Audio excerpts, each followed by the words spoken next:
So the instruction is all you must do is to get the right word being portrayed in the illustration. So the first picture is. So who wants to answer this first picture? Please raise your hand. Okay, Santos. The picture one is animal. Animal. Okay. Your answer is correct. Santos, it's Wi-Fi for you. For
our next picture.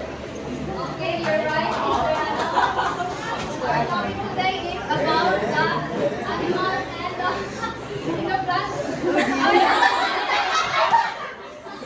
our topic today is animals and the plants.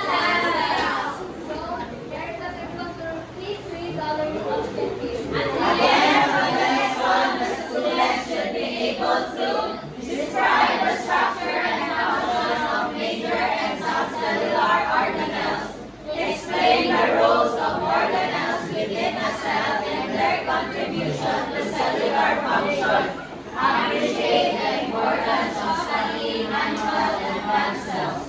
Thank you everyone. And now let us proceed to our second activity, which is the comparing plant and animal cells. So the instruction is the class will be divided into two groups, and each group will be given actions and focus on the different organelles of plant and animal cells. So I have here the printed picture of the animals and plant cell organelles. Then you need to do is to familiarize the organelles of these both cells, and later you will be identify the similarities and the differences of the cells.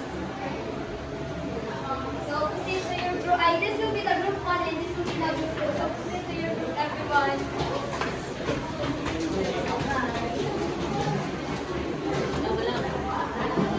So we have 5 seconds.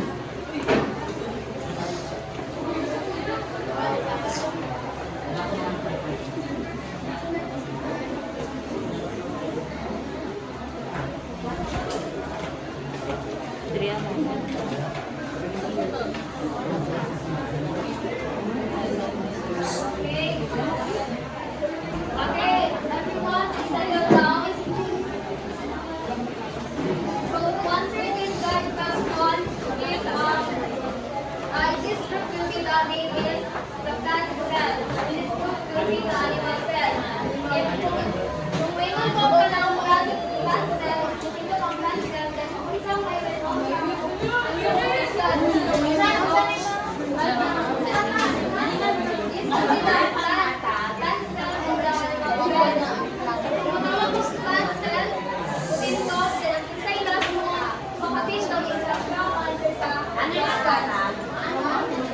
So ready? Animal cell, animal plant, animal.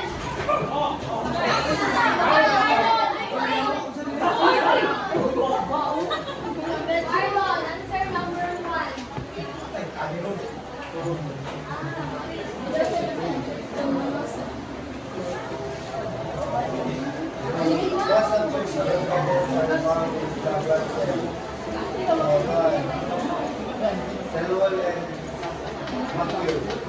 So, your answer is correct. The only organelles that form the plant cell is the chloroplast, cell wall, and macule. So, for the number two question, plant, animal, plant. Ian, ay, Flores. Number two, What organelles are present only in animal cells? So the organelles that are present only in animal cells are centrosomes and lysosomes. okay, that's correct. Correct. So, the animals that I know, organelles that present only in animal cell is the centrosome and the lysosome. Okay, for number three. Plant, animal.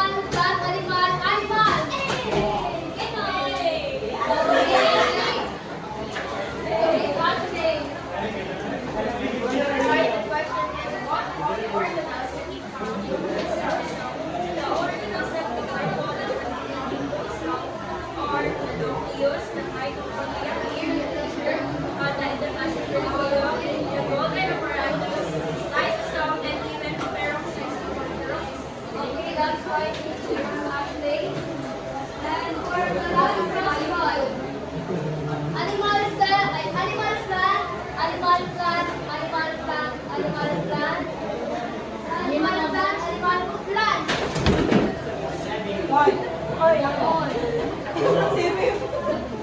Make this question.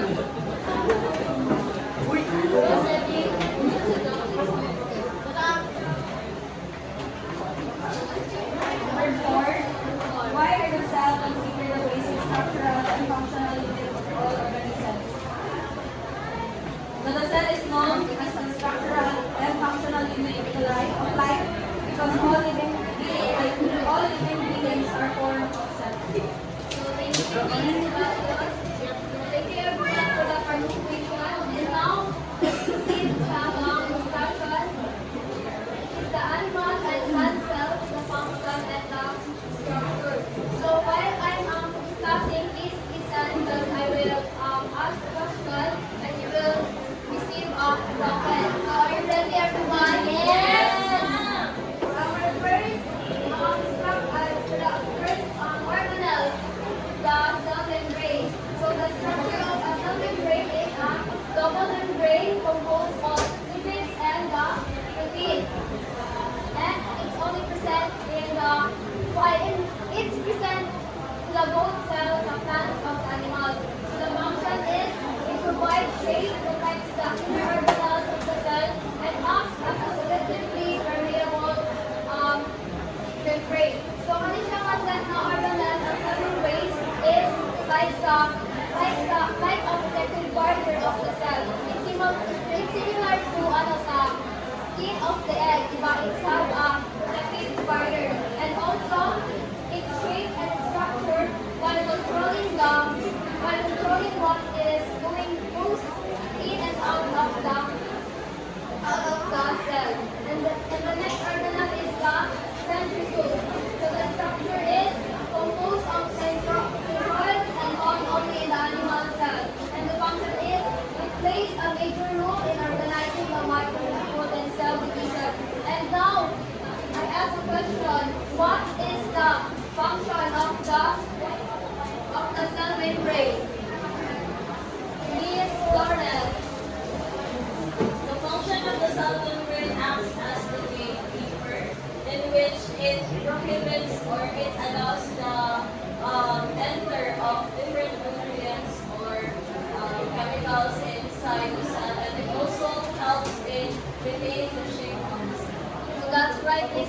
Flores, so you will receive a prize.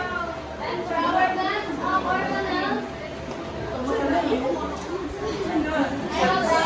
chloroplast. So the structure of the chloroplast is present only in plant cells and contains a three-colored pigment known as chlorophyll.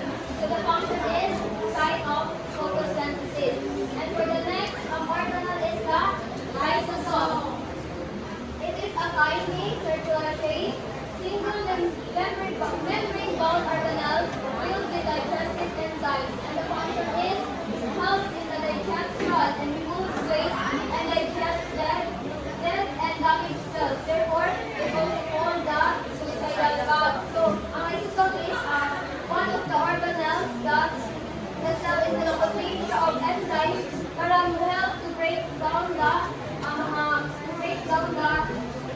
waste materials, but also as well is the dead or the damaged cells. So for our next organelle is the nucleus. So the nucleus, the structure of nucleus is the large double membrane bound organelles which contains all the cell's genetic information. And the function of the nucleus is it controls the activity of the cell, helps in cell division, and controls the hereditary characters. And the next organelle is the cytoplasm. And these are the function of the nucleus is that it helps that each new cell receives the right amount of the genetic information. And the next organelle is the cytoplasm. The structure is a jelly-like substance which consists of water, dissolved nutrients, and waste products of the cell. And the function is the responsible for the cell's metabolic activities. Okay, for the question is, what is the function of the nucleus?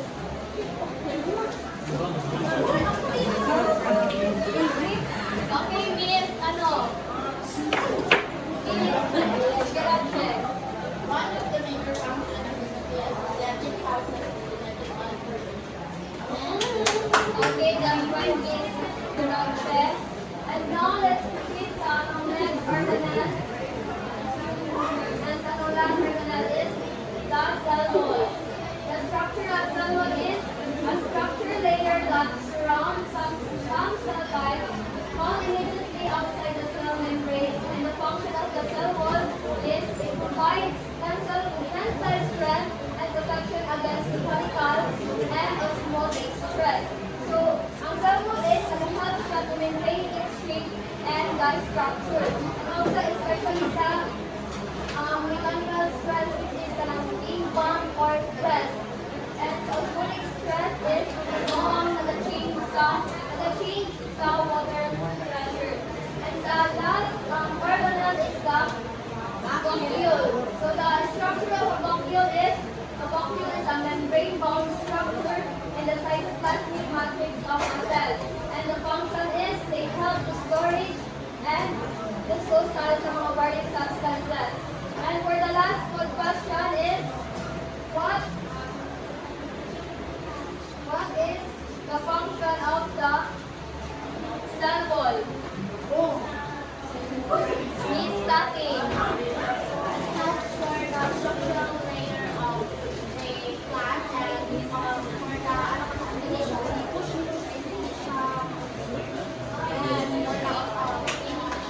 Okay, that's right, Miss Tati.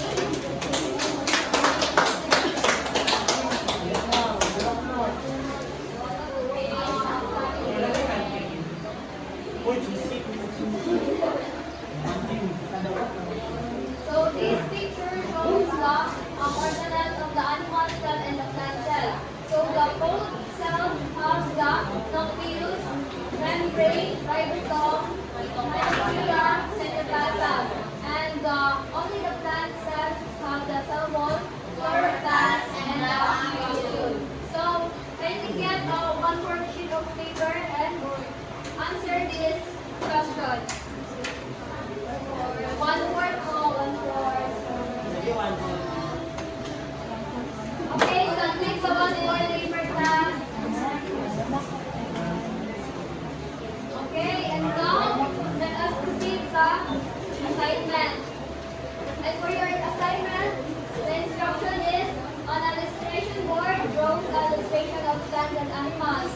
and data in sports. So for the criteria is fitness 30%, correct labeling is 40%, modeling the direction is 15%, and visual impact is 15%.